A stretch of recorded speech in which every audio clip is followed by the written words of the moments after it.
Germán Van de Velde, educador, docente, pedagogo, radicado en Nicaragua, pero no es de Nicaragua, y sin embargo, quienes hemos tenido la oportunidad de conocerlo físicamente o virtualmente todo este proceso de la pandemia y previo a la misma, pues ubicamos a Germán como el educador, el que genera, compartiendo esas imágenes, provocando la reflexión y el análisis.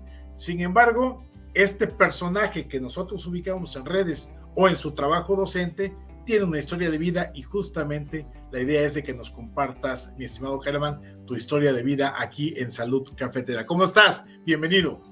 Bastante bien, Tomás, y agradecido con vos por este espacio, de que a veces es muy interesante de poder conversar un poco de manera relacionada las cosas con la vida, y no solamente esas conferencias a veces muy académicas. Entonces, de verdad, muy agradecido por este espacio. Pero solo quiero una corrección, Tomás. Cuando me introdujiste, dijiste, no es de Nicaragua. Claro que soy de Nicaragua, Tomás, soy de Nicaragua. Y cuando me escuchan la historia de vida, ya van a darse cuenta que aunque me nacieron en otro lado, yo soy de Nicaragua, ¿verdad? Y con orgullo. Perfecto, orgullosamente nicaragüense. Y eso es bastante bueno. Y eso justamente permite entablar estas relaciones de hermandad con los distintos pueblos latinoamericanos, y ese también es otro elemento importante a rescatar. Pero bueno, mi estimado Germán, si bien haces la aclaración y acotación de manera orgullosa que eres nicaragüense, sin embargo, accidentalmente y por efectos de la vida, naciste en algún otro lugar. Cuéntanos esa parte, mi estimado Germán.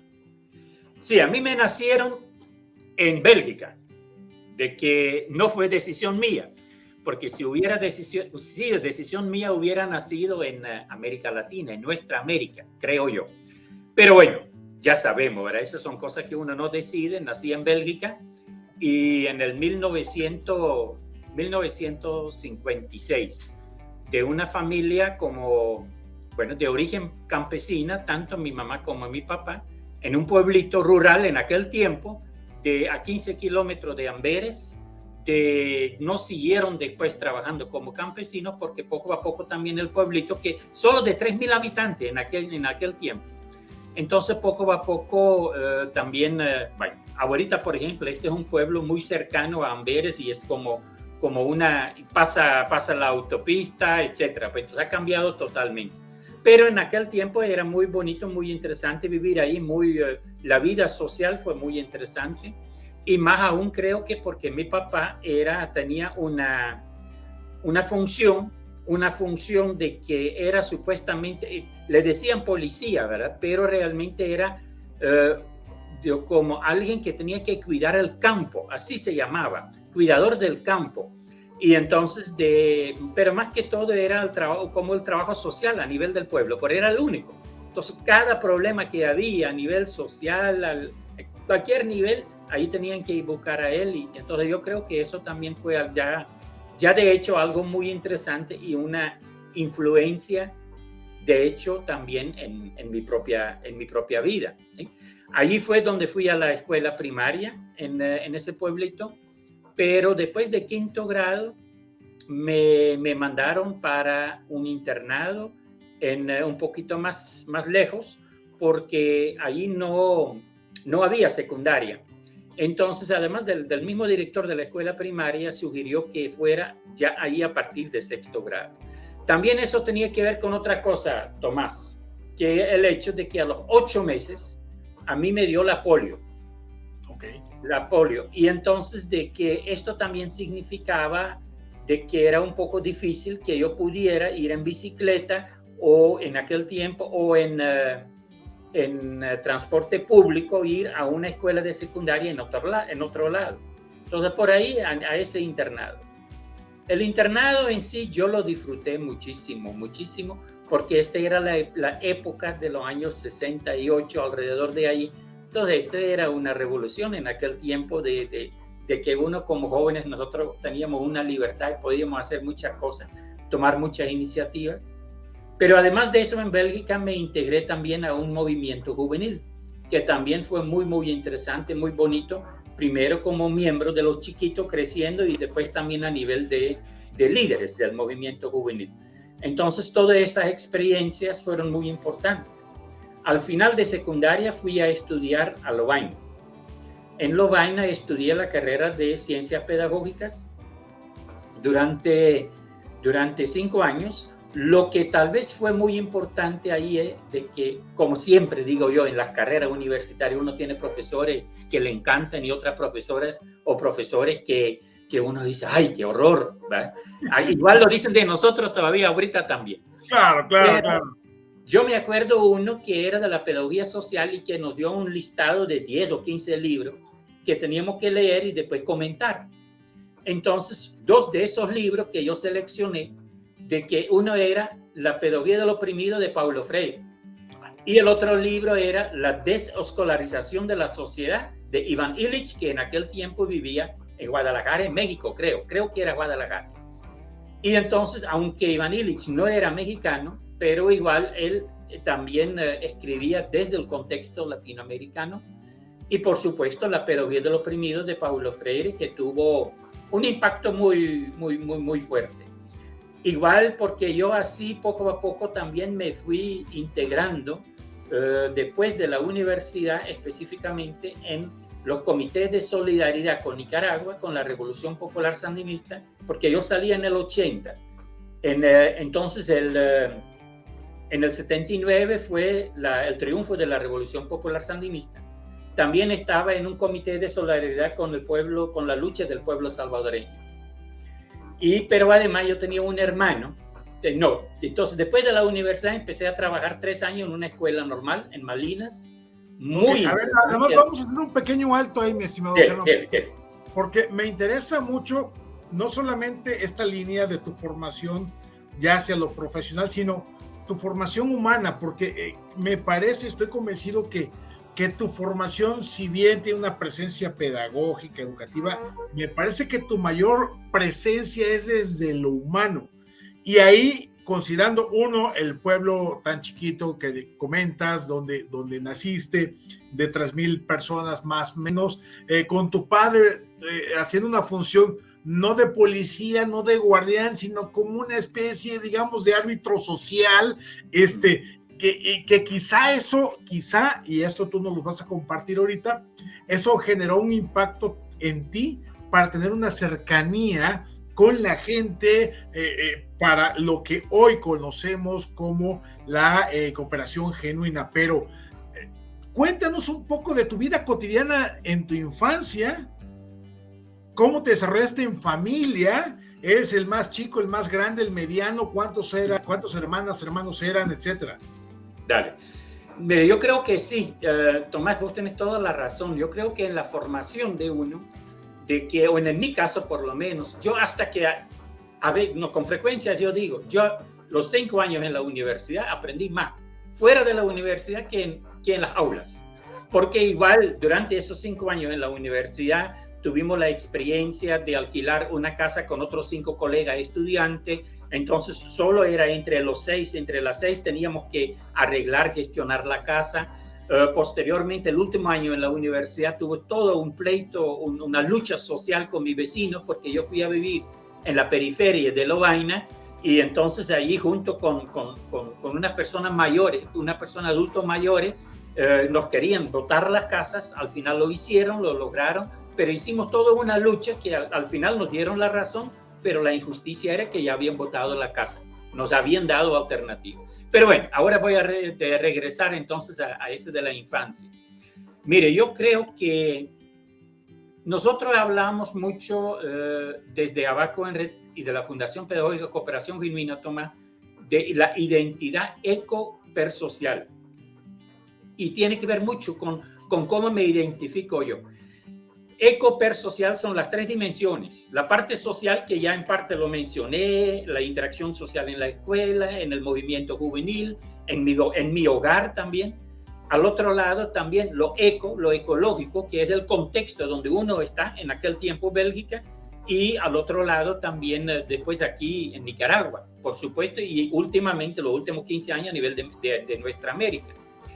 Pero entonces a nivel personal, por ejemplo, el hecho de que me dio la polio, que significó a los 8 meses, que significó después 20 meses en el hospital, internado, donde mis papás solo tuvieron durante buenos cantidad de meses, no sé cuánto, solo me podían llegar a ver detrás de vidrio, no podían acercarse.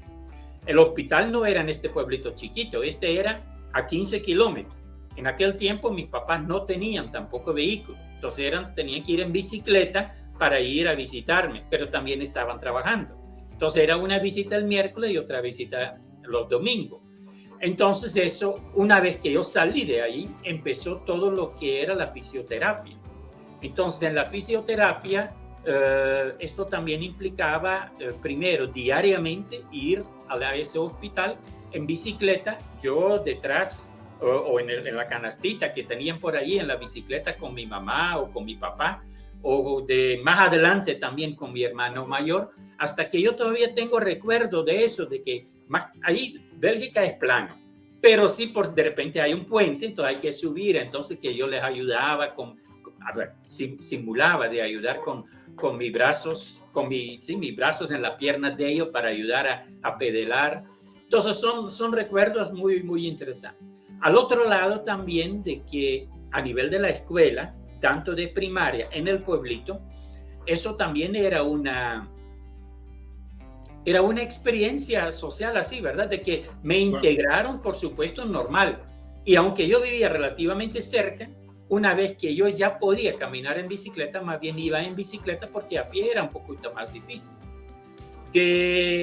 Somos en la familia 4 hermanos, 2 hermanas y 2 hermanos. Yo soy el más chiquito.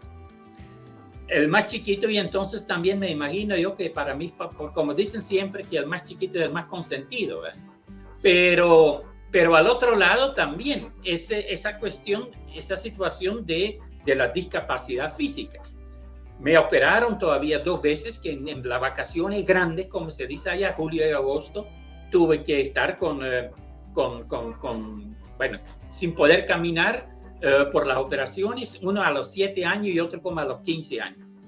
Entonces todo esto fueron experiencias muy importantes. Mis papás también tenían un pequeño solar extra a la par donde vivíamos y ahí tenían árboles de frutales.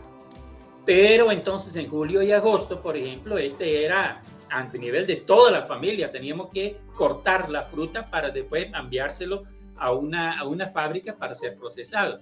Era un trabajo prácticamente de 6 semanas por ahí. Pero yo entonces con toda esa situación de que siempre fueron, y les agradezco, fueron como exigentes conmigo, pero yo creo que lograron plantear esa exigencia a un nivel adecuado, sin exagerar, pero en ningún momento, por ejemplo, dijeron, no, Herman, no, vos no tenés que participar, quédate leyendo un libro o hacer... No, yo siempre tenía que ayudar igual como las demás. O sea, te involucraron en el trabajo colectivo familiar y igual. No te dejaron ahí resguardado, no te muevas, mijito, aquí quédate, te va a hacer daño, o sea, no se fueron al otro extremo, ¿no? No.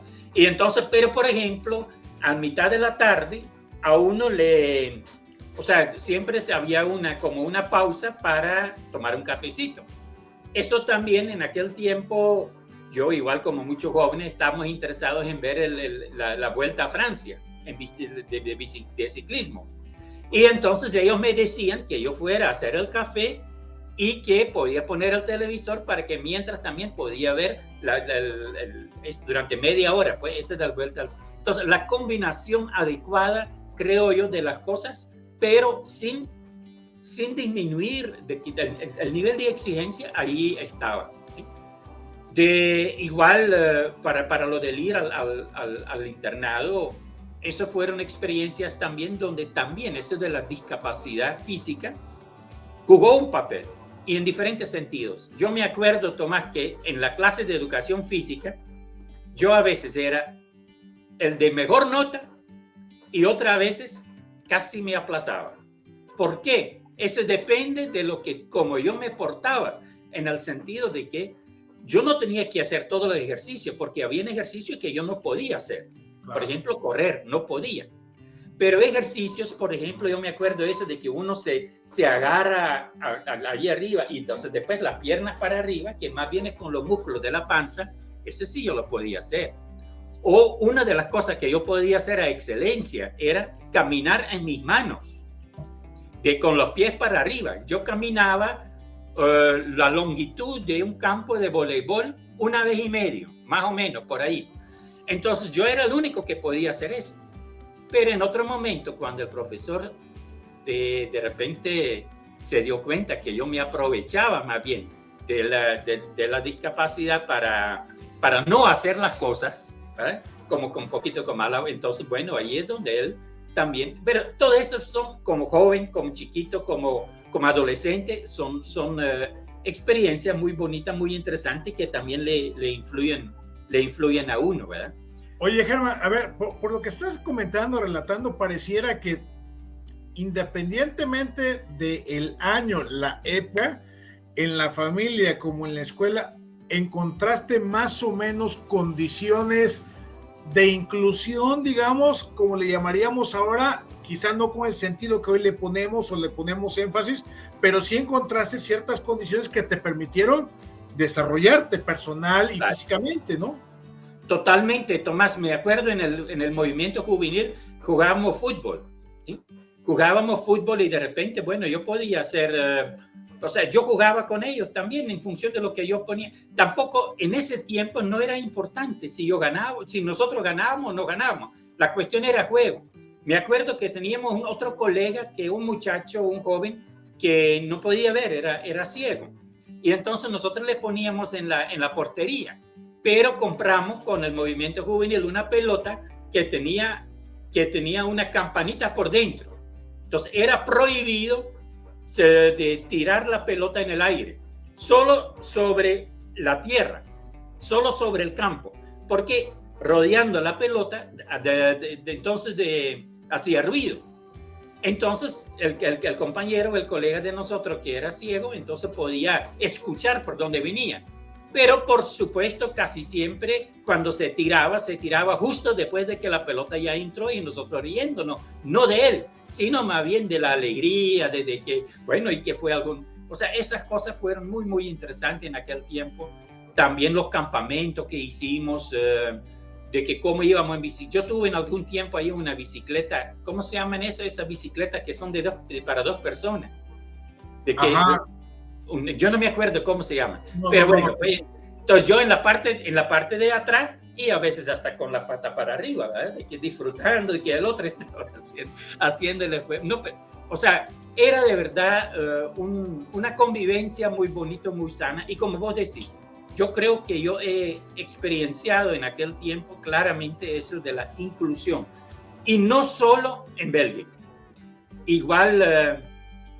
Tomás, yo no sé si ya puedo pasar un poquito a la decisión de venir para Nicaragua. Sí. Que fue después de 3 años, 3 años trabajé en la Escuela Normal de Malinas. Fue muy interesante porque teníamos un director que después yo lo seguí visitando aquí con Maribel junto hasta que el señor falleció, pero muy abierto pedagógicamente. Y la organización docente era de que los pedagogos eran los tutores.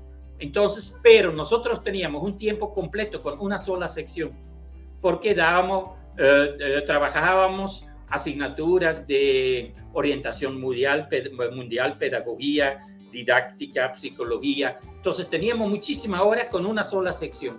Entonces la relación con los muchachos y las muchachas también era muy, muy, muy fuerte. Y también el sistema de evaluación muy alternativo, y bueno, fue muy bonito la experiencia, igual el intercambiar con mis colegas pedagogos de la otra sección. Oye, Germán, ¿ese era el modelo educativo en Bélgica o era un experimento educativo por fuera del sistema, algo alternativo, o así estaba planteado el modelo educativo? No. Más bien diría yo de que esto era un atrevimiento de nuestro director de fomentar ese tipo de experiencias. No es que en todas las escuelas así sea así. Y ahí todavía creo que otra anécdota que tal vez es interesante. mi papá y mi mamá, cuando yo terminé de estudiar, querían que yo regresara a la casa, pero en realidad desde mi sexto grado ya estaba fuera de la casa. Entonces, cuando terminé de estudiar, yo solicité en varios lados y yo caí, por suerte, en un periodo que había mucha necesidad para pedagogos. Yo podía empezar en 4 lugares a trabajar. Inmediatamente terminé en julio de estudiar y ya en septiembre podía empezar en 4 lugares. Mi criterio para seleccionar decidir dónde iba a trabajar era el lugar que quedaba más lejos de la casa de mis papás, para que no pudiera regresar a la casa y que tenía que aceptarlo, ni modo, ¿verdad? Pero bueno, la cuestión es de que también en esos años yo metía también dentro de la escuela la solidaridad con Nicaragua especialmente. Cada año, los 3 años, hicimos todo un día de solidaridad con Nicaragua, con stands, bueno, muchas cosas. Pero igual... esa parte con Nicaragua, Germán, ¿cómo se da la conexión independientemente del libro de la pedagogía del oprimido, etcétera? ¿Cuál fue el hecho que te hizo conectarte de esa manera con Nicaragua, de manera tal que ya seas un nicaragüense en toda la forma? Yo creo que tiene tiene diferentes explicaciones. Uno, de que en aquel tiempo un hermano mío andaba por aquí en Centroamérica, primero en Guatemala y después en El Salvador. Entonces, a partir de ahí, por supuesto, también el interés. Pero también yo me integré cuando ya estaba trabajando en esos comités de solidaridad con Nicaragua y El Salvador.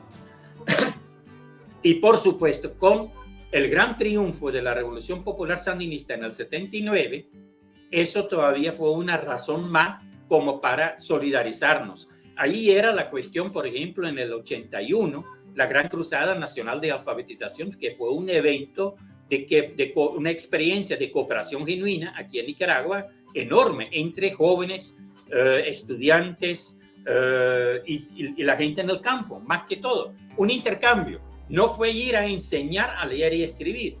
Esto fue un intercambio basado en cooperación genuina, aprendiendo todas y todos. ¿Cómo decides venir? Sí, allí voy. Entonces, de que en el 82 vengo por primera vez a Nicaragua en mis vacaciones grandes, julio y agosto. No había preparado nada de antemano. Entonces vine, fue una visita muy, muy interesante, pero limitado, en el sentido que yo no tenía preparado nada de antemano. Perdón. En el 83, por eso decido regresar. Y regreso, pero esta vez con una organización belga que tenía un conecto con una organización en Nicaragua y que organizaron de antemano ese viaje. Venimos 11 personas y entonces logramos visitar diferentes lugares, conocimos CDI, otras experiencias sociales de salud, igual el contexto que ya empezó de la guerra, porque fuimos, por ejemplo, tres personas fuimos a Jalapa. En Jalapa es cerca de Honduras, entonces ya era zona de guerra prácticamente. Fue una experiencia muy bonita. Pero entonces en ese segundo viaje conocí al delegado regional de educación de la región 1, que es la región al norte de Nicaragua, aquí donde yo vivo. Y él, cuando se dio cuenta que yo era pedagogo, él me planteó: Herman, ¿por qué no venís a trabajar a Nicaragua? Porque aquí en la Escuela Normal de Estelí no tenemos pedagogos. Y entonces eso, bueno, a mí me fue como una chispa que digo, uy, ¿qué voy a hacer? ¿Vale? Porque yo estaba trabajando, ya tenía 3 años de haber trabajado en Bélgica, no había dicho nada en mi trabajo, ni a mi papá y mi mamá tampoco. Y entonces antes de regresar... ¿Y tu español cómo era? Horrible. Yo conocía palabritas. O sea, en la comunicación con el delegado regional, alguien iba conmigo que podía traducir. Pero entonces, de que antes todavía de regresar a Bélgica, yo fui a preguntar si era seguro, pues cierto. Sí, dice, ya te voy a hacer una carta para que venga lo más rápido posible, aprendas tu español aquí y en el 84 empezás a trabajar en la escuela normal. Bueno, yo me llevé esa carta y como habíamos visitado Nicaragua en grupo, los otros se quedaron 4 semanas. Yo me quedé como 6 o 7 semanas, 2 o 3 semanas más. Así que yo tuve que regresar solito en el avión. Entonces ahí tuve suficiente tiempo para reflexionar, para pensar qué voy a hacer. Y estaba decidido cuando llegué allá. Cuando llegué a la casa de mis papás, les planteé primero a mi papá, solito, que ya había decidido renunciar en la Escuela Normal de Malina y que iba a regresar lo más pronto posible a Nicaragua. Mi papá me contestó que, Germán, si yo estuviera en tu lugar haría lo mismo. Así me contestó. Porque igual, bueno, yo no tenía otro compromiso familiar, estaba solo y entonces él me entendió perfectamente. Con mi mamá fue lo contrario. Ella más bien se puso a llorar y la entiendo, ¿verdad, Tomás? Porque con toda esa lucha que ellos tuvieron conmigo por lo de la polio, lo que le había costado de la cuestión de la fisioterapia y todo eso, mi mamá siempre decía que rezaban antes para que por lo menos pudiera quedarme vivo, aunque fuera en una silla de ruedas. Entonces miren que de repente uno lo supera, logra estudiar, logra graduarse, logra un buen trabajo. Entonces si de repente uno dice, este buen trabajo, me renuncio a eso y me voy a un país prácticamente ya en contexto de guerra.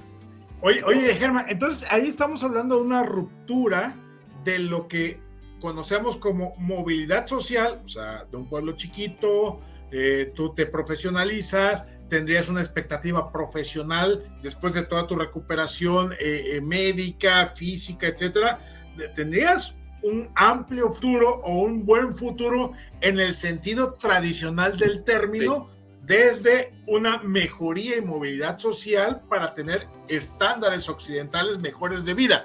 Y sí, lo sí, que sí representaba Nicaragua era la aventura dentro de la guerra. Sí, eso fue de verdad de una decisión muy, o sea, yo lo entiendo de parte de mi mamá pero yo no lo dudé. Además yo les dije, miren, no voy por 6 meses, voy si no me enfermo y si me adecuo bien al clima, a la alimentación y todo eso, es para el resto de mi vida. Así se lo planteé desde el inicio. Y el día siguiente, igual fui donde el director de la escuela a poder poner mi renuncia, y él me reclamó, dice que, Herman, eso lo hubieras hecho en julio para que yo pudiera buscar un repuesto, pero dice, yo entiendo, porque además dijo el director entonces, yo lo preveía venir, no me asusta para nada, conociéndote aquí en la escuela, también entiendo que tomaste esa decisión. Entonces yo empecé a arreglar todo, yo vivía solo en una casita chiquita que alquilaba, entonces arreglar todo eso. Invité a mis amigos, amistades, sin decir algo, y cuando llegaban a la casa yo les dije que, mira, yo voy de viaje, ya no necesito nada de esto, escogen algo y llévenselo. Entonces fue bonito cada despedida de las amistades, y esto fue ya al inicio de septiembre. Al 30 de octubre del 83 fue mi viaje ya de regreso para Nicaragua. El 31 vine aquí. Tenía septiembre, octubre, noviembre, diciembre, enero y febrero para aprender el español muy intensivamente, pero muy rico también la experiencia. Y a partir de marzo, frente a estudiante, 40 horas frente a estudiante en la semana, 30 de lunes a viernes y 10 los sábados. No sé cómo. ¿De qué nivel, Germán? Esa era educación. No, de allí nosotros en aquel tiempo eran 3 planes. Había plan A, que era formación de estudiantes con primaria aprobada. Plan B era con ciclo básico aprobado, 3er año de secundaria. Y plan C eran bachilleres, que estudiaban para maestro. Ahora ya todo es educación superior. Pero de verdad fue muy complicado. Bueno, complicado en el sentido, mire, lo que yo siempre digo, Tomás, si a mí me preguntan, Germán, y vos 39 años, este año, acabo de cumplir 39 años, ¿qué ha hecho en Nicaragua? Yo contesto eso con una sola palabra, aprender. Y sigo aprendiendo. Con todo lo que yo hago, la interacción que tenemos con otras personas, los escenarios que podemos construir, es todo un aprendizaje muy, muy interesante. Entonces, a partir de, bueno, los primeros 4 meses, todos los días con un profesor durante una hora que me guiaba, que me ayudaba para aprender español, me daba tarea para el resto del día. En la casa donde convivía con otros dos, solo hablando español. Y en las noches teníamos ya en ese tiempo aquí los CEP, que eran colectivos de educación popular, que era la continuidad de la alfabetización, donde gente de los barrios periféricos, porque yo vivía en un barrio periférico, de que allí se reunían para seguir aprendiendo también. Yo me integraba ahí en 3 barrios diferentes, 2 veces a la semana, 6 días a la semana. Y entonces eso era más que todo con el objetivo de escuchar, para acostumbrarme al lenguaje, de aprender vocabulario, de la gramática y todo, no tanto de participar yo hablando, pero más que todo de escuchar me sirvió muchísimo. Pero después, y al mismo tiempo también ya me habían dado acceso a la biblioteca en la escuela normal, y entonces esto significaba también leer más que todo libros en español de pedagogía, psicología, con el diccionario, buscar cada palabra que uno no entendía, preguntar a otros, ¿verdad? Yo todavía mantengo comunicación con varios de mis colegas en aquel tiempo, desde el primer año. Una de ellas, por ejemplo, trabaja con nosotros en el equipo de Abacorret, ahorita nuevamente. Entonces es bonito de que cómo volvimos a encontrarnos en algún momento. Entonces, oye, Germán, y en tu vida cotidiana, en cuanto, más allá del lenguaje como tal, sino la comida, el agua, la habitación, donde vivías, el barrio, etcétera, ¿qué tanto choque hubo o qué tan fluido fue el cambiarte de Bélgica para Nicaragua? Y cómo te fuiste adentrando justamente, o más bien, cómo Nicaragua se te fue introyectando en las venas, mi estimado Germán. Sí, eso fue de manera muy espontánea. Yo digo siempre, Nicaragua, el pueblo de Nicaragua es un pueblo muy hospitalario en el sentido de que aquí hubo una aceptación. Hablamos de la inclusión en Bélgica, ¿verdad? Pero también la inclusión aquí, pero esta vez no por una discapacidad, sino simplemente por solidaridad con alguien que llegaba a Nicaragua y que quería integrarse en el proceso de la revolución. Como el barrio donde yo vivía era un barrio periférico de Estelí, o sea, después de ese barrio ya no había más. Por el contexto de la guerra, más especialmente aquí en el norte, había vigilancia revolucionaria en todos los últimos barrios alrededor de Estelí. A mí me integraron inmediatamente en la vigilancia revolucionaria, tenía que hacer poste. Entonces, de ahí nomás yo aprendí manejar el fusil, de armar y desarmar el fusil. Otro elemento que abona al tema de la colaboración. Todo, sí. Entonces eso de verdad fue genial, cómo me integraron en todito. Yo nunca sentí así aquí como una discriminación de la integración. Fue el hecho de la comida, la alimentación, nunca tuve problemas con eso. En Bélgica los frijoles más que todo son blancos. Yo me acuerdo que en mi juventud, mi adolescencia, en la casa de mis papás, yo odiaba los frijoles, peor la sopa de frijoles. Aquí en Nicaragua yo no tengo ningún problema con los frijoles. Entonces todas estas cosas son muchas veces psicológico también, ¿verdad? Claro, si uno quiere integrarse, también en la escuela normal, fíjese que yo fui a la escuela normal a presentarme nadie fue conmigo. Y yo con solo hablando algunas palabras en español, pero de repente yo me fui ahí, me busqué, yo ni sé cómo, me ubiqué en la biblioteca, habían colegas docentes entonces que se acercaron y busqué eso, de dónde viene, a qué venís, pero bienvenido, de verdad fue otro elemento de la integración, Tomás. Oye, ¿algún apodo, el güero, el extranjero, el belga, algún apodo que te recuerdes si es que te lo pusieron? Fíjate que no. Yo no me acuerdo de ningún apodo que me han puesto. Siempre me han dicho Herman. Herman, okay. De que no. Algunos lo pronuncian diferente porque Herman aquí no existe, aquí es Germán. Sí, exacto. ¿Verdad? Pero de apodos no, fíjate que no. Pero mire, otro ejemplo de lo de la inclusión y la integración. Yo recién llegado aquí en el 84, ¿verdad? Pero en el 84 hay elecciones en Nicaragua. las primeras elecciones después del triunfo de la Revolución Popular Sandinista. No me acuerdo muy bien en qué mes, tiene que haber sido como en abril, mayo, junio, no sé.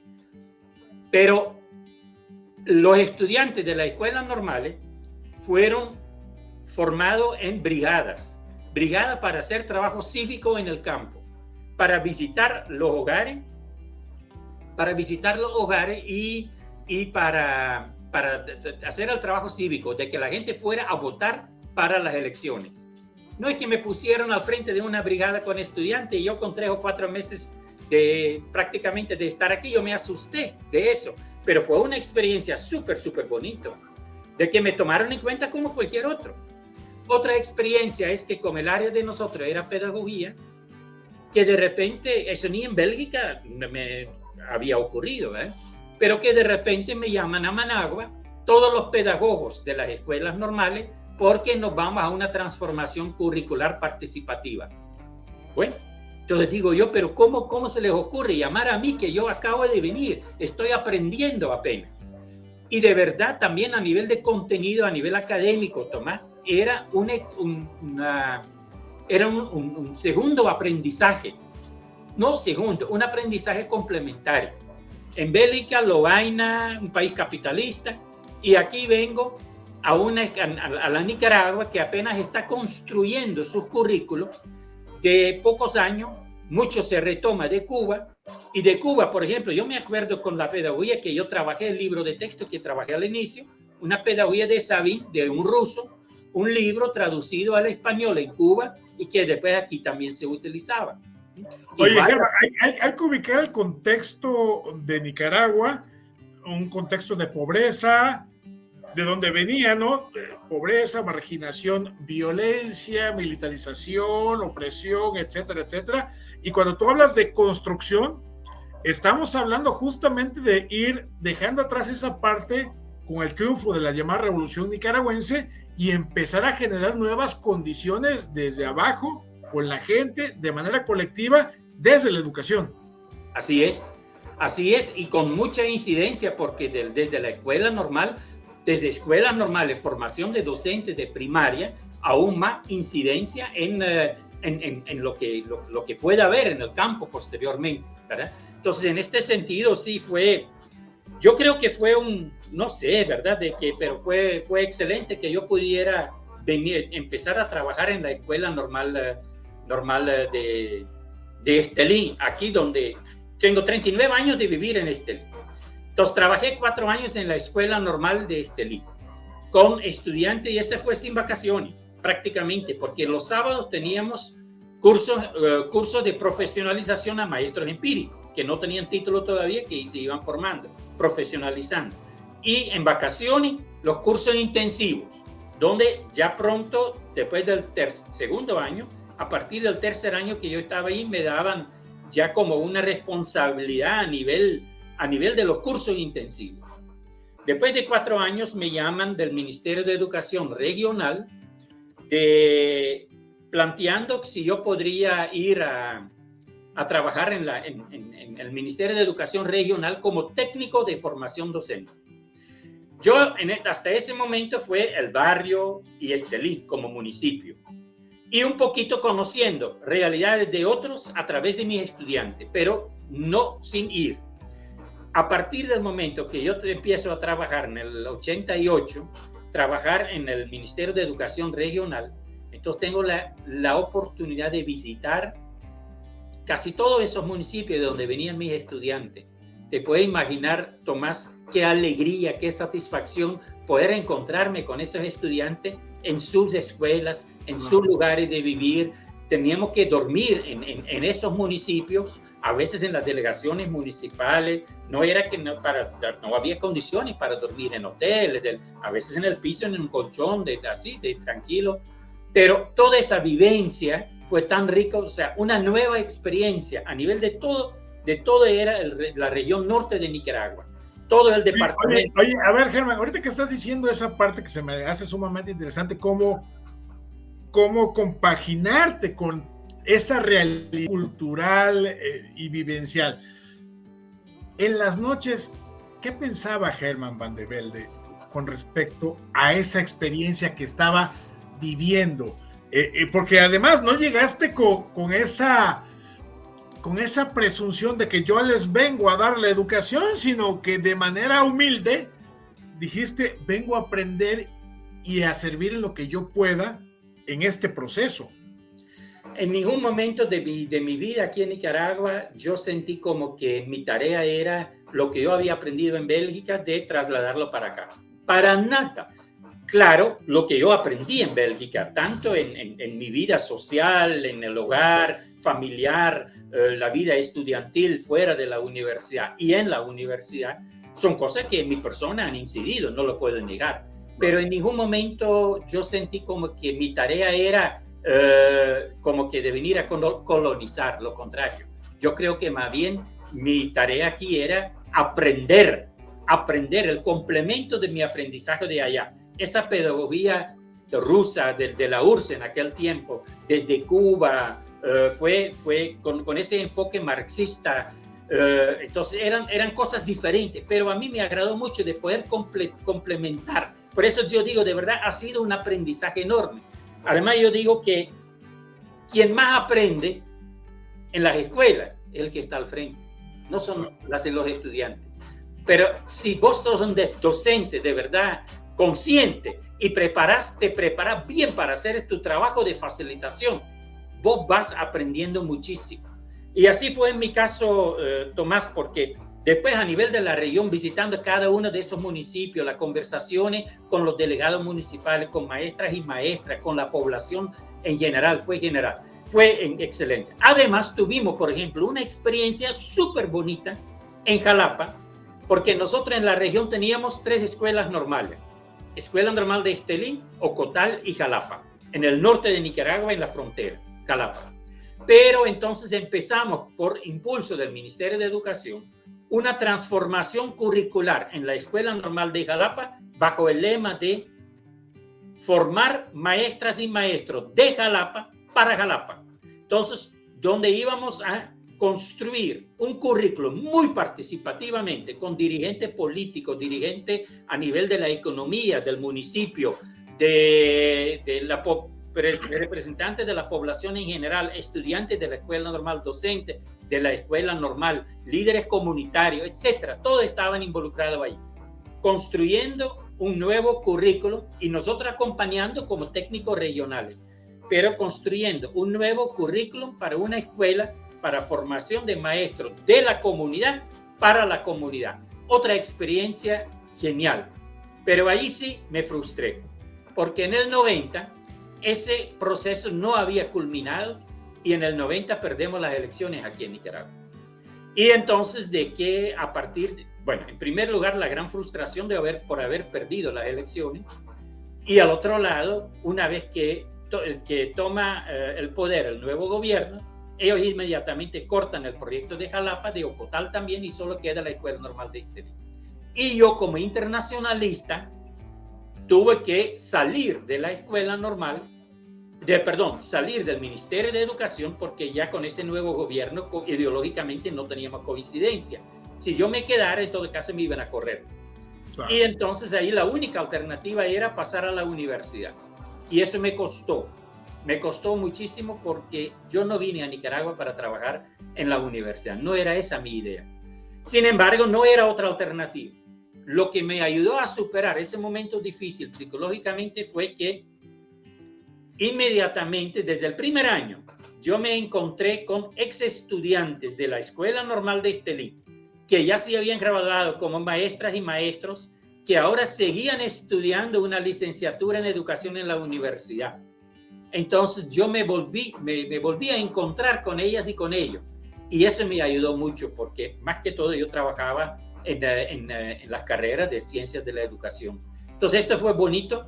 Y ahora yo digo, yo estoy muy, muy agradecido con la UNAM Managua, que fue para mí el espacio que me permitieron seguir estudiando, seguir preparándome.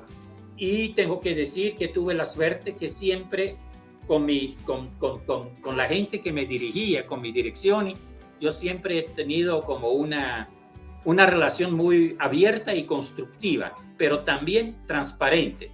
Pero donde yo, por ejemplo, aprendí a decir, esta cosa del reglamento no me gusta por esto y esto y esto, y yo quisiera hacerlo así, así, así. ¿Ustedes me lo permiten? O sea, no hacerlo a lo escondido, sino más bien, y plantear cosas reales, también en el sentido de que, por ejemplo, yo estoy en contra de que se den puntos en educación, pero no voy a decir que ya no voy a dar puntos, porque los puntos tienen, si no hay puntos para los estudiantes, notas para los estudiantes en el sistema, bueno, no aprueban. Entonces, eso no hay que proponer de que ya no hay notas. Lo que yo puedo proponer es formas alternativas para que se asignen sus notas a los mismos estudiantes, por ejemplo. Mira, la otra cosa, Tomás, que en la universidad, bueno, después tuvimos nosotros una experiencia muy alternativa. En esos mismos años, en el 93, empezamos con eso, una escuela alternativa privada, pero privada muy cercano al pueblo. Entonces eso era con una iniciativa junto con otros docentes de la universidad y que fue una experiencia muy interesante de trabajar una pedagogía alternativa. Otra vez en una educación alternativa. Otra vez empezamos a aprender desde la práctica. Por ejemplo, algunas cosas. Un principio era cero expulsión. Ocurra lo que ocurra, en esta escuela no se expulsa a nadie. Tuvimos una situación donde una maestra de repente dice, hubo un pleito con un estudiante y la maestra dice, ¿se va él o me voy yo? Logramos, dialogando, que los dos se quedaran. Muy interesante ese tipo de experiencia. La capacitación docente, ahí también muy interesante. Después tuvimos un centro de investigación, capacitación y acción pedagógica como ONG alrededor de eso, para sistematizar eso un poco y también para integrar una educación técnica para jóvenes que más lo necesitaban. Todo esto terminó en el 2007 cuando asume de nuevo un gobierno sandinista y que abran espacio para todo el mundo de manera gratis. Entonces se decidió que la razón de ser de esa escuela ya no existía la razón de ser. Y toda la instalación. Y no fue esa experiencia con esa escuela, llamémosle privada, entre comillas, más bien colectiva, no fue absorbida por el gobierno sandinista que regresaba, es decir, que no se hubiera perdido esa experiencia, vamos.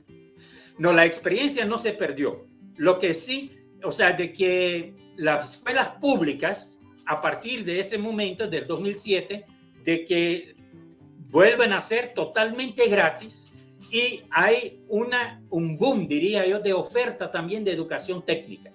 Pero no había necesidad en ese momento de que, bueno, y además hay que ver porque como ONG hubiera sido una alternativa, ¿verdad? De que las instalaciones y todo eso pasaran al Ministerio de Educación.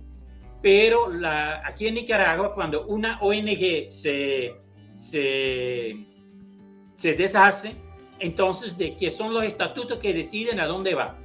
Y los estatutos decían de que era o para la alcaldía o para la universidad pública. Entonces se decidió de entregárselo a la universidad pública. Pero yo digo que la experiencia pedagógica no es que se perdió porque todas las personas que estuvimos trabajando con eso, seguimos trabajando en educación. Y a partir de ahí, por ejemplo, también nosotros, de cara a la educación pública aquí en Nicaragua. Entonces no fue una experiencia perdida, sino más bien a mí me alegra que se tuvo el valor, y ya no me incluyo porque yo ya no estaba en la dirección, pero que se tuvo el valor de cerrar, porque muchas veces ONGs lo que pretenden es, hay que conseguir proyectos, el que sea, para garantizar empleo para sus propios trabajadores. No, un proyecto social, lo ideal es que pierda su razón de ser, porque hay un Estado que responda por esa necesidad. Otro elemento muy importante, Tomás, de que para ilustrar cómo mi vida aquí ha sido aprender. De repente, desde Bélgica, de nuevo, me plantean la posibilidad de trabajar a nivel de Centroamérica, Honduras, El Salvador, Guatemala y Nicaragua.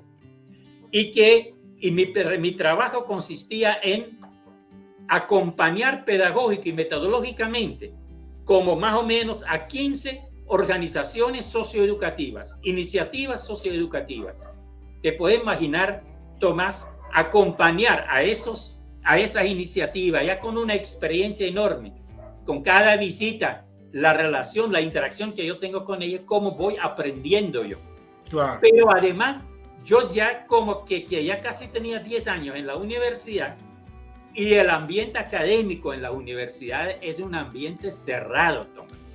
Es un ambiente cuadrado. Es un ambiente, si uno de verdad no pone el pie por fuera y en la tierra, uno puede perderse en ese mundo académico y lejos de la realidad en que se vive. Entonces, para mí, nuevamente, era un complemento por todo lo que yo aprendí en el mundo académico aquí en Nicaragua. De repente también la ampliación a nivel de Centroamérica, pero desde las realidades de la población en esos cuatro países. Y eso entonces, hasta que esto nos llevó como ABACONRED y junto con la UNAM Managua a hacer la primera maestría 100% virtual en gestión del desarrollo comunitario, participando gente que de cada uno de esos proyectos socioeducativos de los 4 países y financiados desde Bélgica. Ese fue lo ideal. A ver, Germán, ahí ya mencionas ABACONRED. ¿Cómo surge? ¿Cuál fue la idea? ¿Cuál es el momento? Ese flashazo que una organización que se llame ABACONRED, número 1. Y número 2, ¿cómo va gestándose esta idea de la cooperación primero y después la cooperación genuina? Que entiendo que fue desde tu llegada una práctica, pero conceptualmente, ¿cómo se fue desarrollando esa idea? Bueno, siempre yo digo siempre que las oportunidades no se le dan, no se le regalan a uno. Las oportunidades se construyen. Lo que se le da, lo que se le regala a uno es una posibilidad. Y si vos agarras esa posibilidad, puedes construir la oportunidad. Entonces, en este sentido, toda esta experiencia, lo último que dije de esa maestría en gestión del desarrollo comunitario, donde construimos muy participativamente el currículum y el plan de estudio de esa maestría, y donde fue muy participativo el desarrollo de los diferentes encuentros en la maestría, que primero fue virtual en su tercera edición, pero fue presencial en la primera, todavía a nivel de especialidad. O sea, la gente viajaba de Honduras, El Salvador, Guatemala, venía aquí a Estelí, pero fue como una metodología, diría yo, de educación popular, pero a nivel de maestría, y construyendo juntos concepciones, significados, etc. Entonces eso,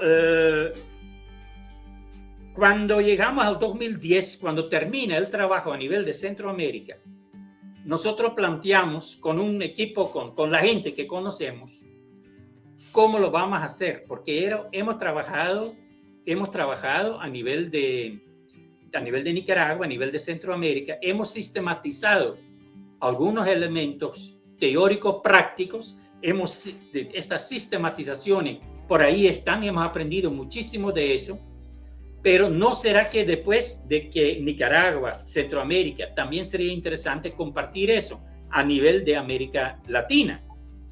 Y no sé si es previendo o no, porque no fue tan planificado, pero en el 2010 todavía yo trabajé un curso para aprender a facilitar y crear cursos virtuales. Y la práctica de ese curso fue tener que proyectar en internet un diplomado que uno iba a facilitar. Entonces, mi práctica en ese curso desde Colombia fue que yo iba a compartir un poco esta visión que nosotros habíamos construido colectivamente, donde nosotros ya hablamos de cooperación y donde un insumo muy interesante y muy importante fue mi tesis doctoral desde Cuba, porque la tesis doctoral era también sobre la evaluación de experiencias de cooperación en Centroamérica en el área de educación. Y además mi tutor desde Cuba también me planteó en algunos discursos, en este caso del comandante Fidel, donde Fidel habla de cooperación genuina entre Cuba y algunos países de la CARICOM. Entonces, allí me llamó mucho la atención el concepto de cooperación genuina. Entonces, esto fue a nivel internacional, pero después lo fuimos ampliando, cooperación internacional a nivel nacional entre instituciones del Estado, a nivel comunitario, ¿qué significa? Y también, ¿qué significa eso a nivel de educación? Entonces, ahí es donde entonces empezamos nosotros a usar, a referirnos a la cooperación genuina, que poco a poco primero hablamos de un paradigma, pero los paradigmas son muy cerrados, entonces lo cambiamos ahorita a una visión vital esencial, esencia para la vida, es el cooperar genuinamente, porque el competir excluye, mientras que la cooperación genuina, algo que yo he sentido en mi vida, así me han tratado, cooperando genuinamente casi todo el tiempo. Y entonces, ¿de qué es esa esencia de la vida? Disfrutar la vida significa que logremos cooperar genuinamente. Después, pero construcciones colectivas. Lo ecopersocial surgió de allí. Al otro lado, decimos cooperación genuina, un camino y un horizonte. Este es un aporte de nuestro amigo mutuo Osvaldo, que de repente lo planteó así. O sea, en ningún momento todo lo que nosotros planteamos, Tomás, es algo como que es un planteamiento de Herman, ¿sí? De repente nosotros decíamos, importante es el arte de escuchar, el arte de comprender, todo eso. Pero Maribel aquí de repente decía, no, tenemos que incluirnos. Entonces es el arte de escucharnos, el arte de comprendernos, yo a vos, pero también vos a mí y yo a mí también y vos a vos también. O sea, de manera eso fue también algo que mucho llama la atención a la gente ahorita, que le ponemos ese nos. No es educar a la gente, no es concientizar a la gente, es educarnos, porque yo no puedo decir como que yo ya soy educado y que ya no tengo que aprender. Mi vida es aprender hasta que me muera, ¿sí? Entonces esto lo vamos a seguir haciendo. Entonces así surgió Abaco en Red, a partir de este primer diplomado virtual, donde participaron 30 personas, algunos de ellos muy entusiasmados, siguieron con nosotros y poco a poco se fue creando. Pero como Abaco en Red es una iniciativa privada prácticamente también, porque esta fue la persona jurídica que encontramos lo más rápido para poder crear y poder funcionar.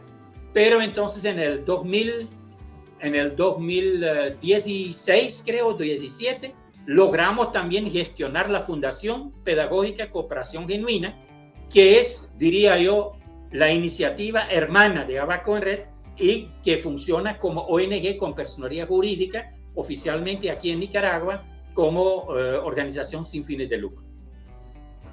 Por ahí creo que más o menos va la cuestión, Tomás.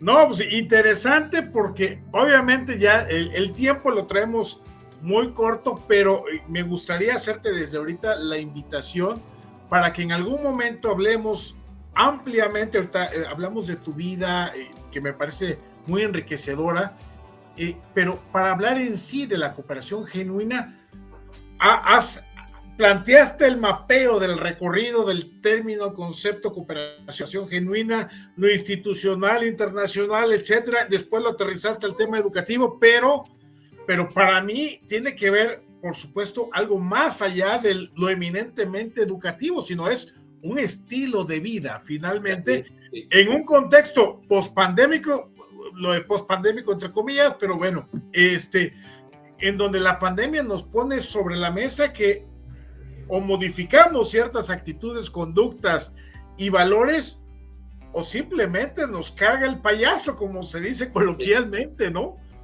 Sí.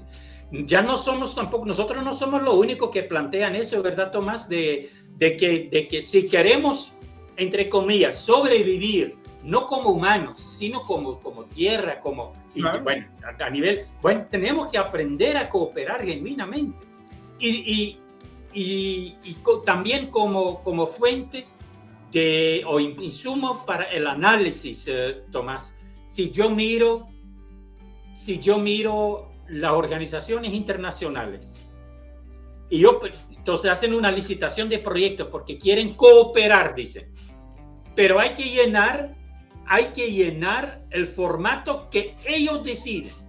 Y tiene que ser en el área donde ellos deciden, porque son la área prioritaria para ellos. Yo digo, cooperación genuina no sería que digan, presenten los proyectos que ustedes necesitan y nosotros vamos a tratar de comprender, escuchar para comprender lo que ustedes quieren decir. Y si es necesario trasladarlo o de ponerle en otro formato, nosotros lo vamos a hacer, después lo regresamos para que ustedes digan si está bien o no. ¿Por qué nosotros tenemos que adecuarnos a esos formatos con todavía todo características coloniales impuestas por ellos? No, ellos deberían adecuarse a nosotros y aprender de nosotros para que sea una cooperación genuina de verdad. O sea, hasta en ese tipo de cosas. Otro elemento, le voy a dar solo un ejemplo, Tomás. No sé si vos te acordás que en algún momento la UNESCO, creo que fue la UNESCO, que planteó que hay que aprender a conocer, aprender a saber, aprender a hacer, y después dicen aprender a ser. Pero los pilares básicos de la educación que le llamaron, ¿no? Pero a nivel mundial, todo el mundo empezó a hablar de la necesidad de aprender a ser. Pero yo digo, Tomás, ¿no es una grosería? Porque el chigüincito que nace, o la chigüina que nace, el niño o la niña que nace, ¿acaso que no es? Tiene que aprender a ser.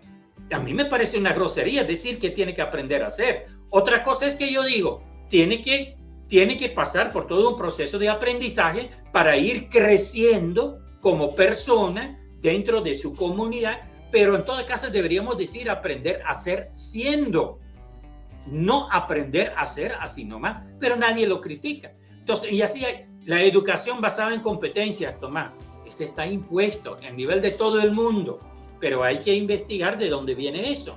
¿Por qué no trabajamos de una educación basada en la cooperación genuina?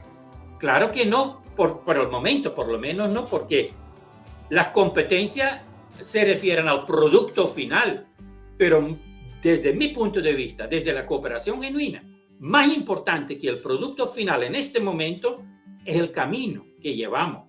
Porque podemos tener dos niños o dos personas, dos adolescentes que tienen una nota igual de 75. Pero si el camino que lleva para uno a esa nota de 75, uno que viene de 100, 95, 90, 85, 80, ahora 75, y el otro viene de 60, pero va subiendo, 65, 68, 70 y ahora está en 75, el producto es el mismo. Pero la valoración no puede ser lo mismo. Incluso, Germán, el contexto, ¿no? Porque uno puede tener una casa, comida 3 veces al día, dormitorio, acceso al internet, etcétera, etcétera, y el otro pudiera medianamente comer una vez al día en un espacio campirano, con dificultad para llegar a la escuela. Son condiciones que no son parejas para uno y para otro, que por lo tanto la valoración del 75 y el 75 debe ser distinta. Hasta eso, sí, los contextos que hay ahí, pero igual en la escala cualitativa, aquí dicen entonces los dos son muy buenos, pero no es cierto. El que viene de 100 y 95, 75 es insuficiente, ahí pasa algo, hay que investigar qué pasa. O el otro que tiene 75, pero que viene de notas más bajas, no hay que decir que es muy bueno, es excelente, hay que estimular que siga avanzando. Entonces eso tiene que ver también lo que vos dijiste del contexto, Tomás, lo que nosotros llamamos la objetividad subjetiva. O sea que no es cierto que ser objetivo quiere decir que hay que excluir lo subjetivo, más bien lo contrario, hay que integrar la subjetividad, que no es lo mismo que amiguismo. Amiguismo es corrupción, pero la subjetividad es parte de la realidad. Entonces hay que integrar esa visión, ese contexto subjetivos, esos elementos, dimensiones subjetivos, para que podamos valorar objetivamente el verdadero valor. La investigación científica no es totalmente objetiva. Si vos tenés que identificar un problema y después definir un tema, eso lo hacen personas. Ahí hay intereses de por medio, intereses institucionales, intereses de personas, de investigadores e investigadores, de los que se llaman científicos. Qué horrible esa etiqueta. Pero entonces todo eso, entonces la subjetividad es parte de nuestra realidad. Claro. Terminamos esta entrevista. Todo objeto de estudio está definido por nuestra propia subjetividad. ¿Sí? Y terminamos esta entrevista y vos vas con un significado de lo que vivimos y yo voy con otro significado de esto. Pero esos significados son tan importantes de cara a cómo seguimos actuando. ¿Sí? Por eso nosotros también hablamos de la pedagogía de la significación, que es algo fundamental también. Así es, mi estimado Germán. ¿Con qué nos quedamos para cerrar esta deliciosa charla contigo?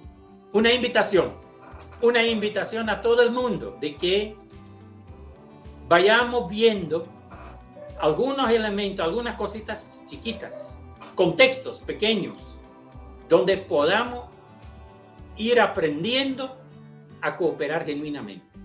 No nos metamos en función de que de un día para otro, porque este es un cambio de actitud, pero son cositas de que evitemos el competir.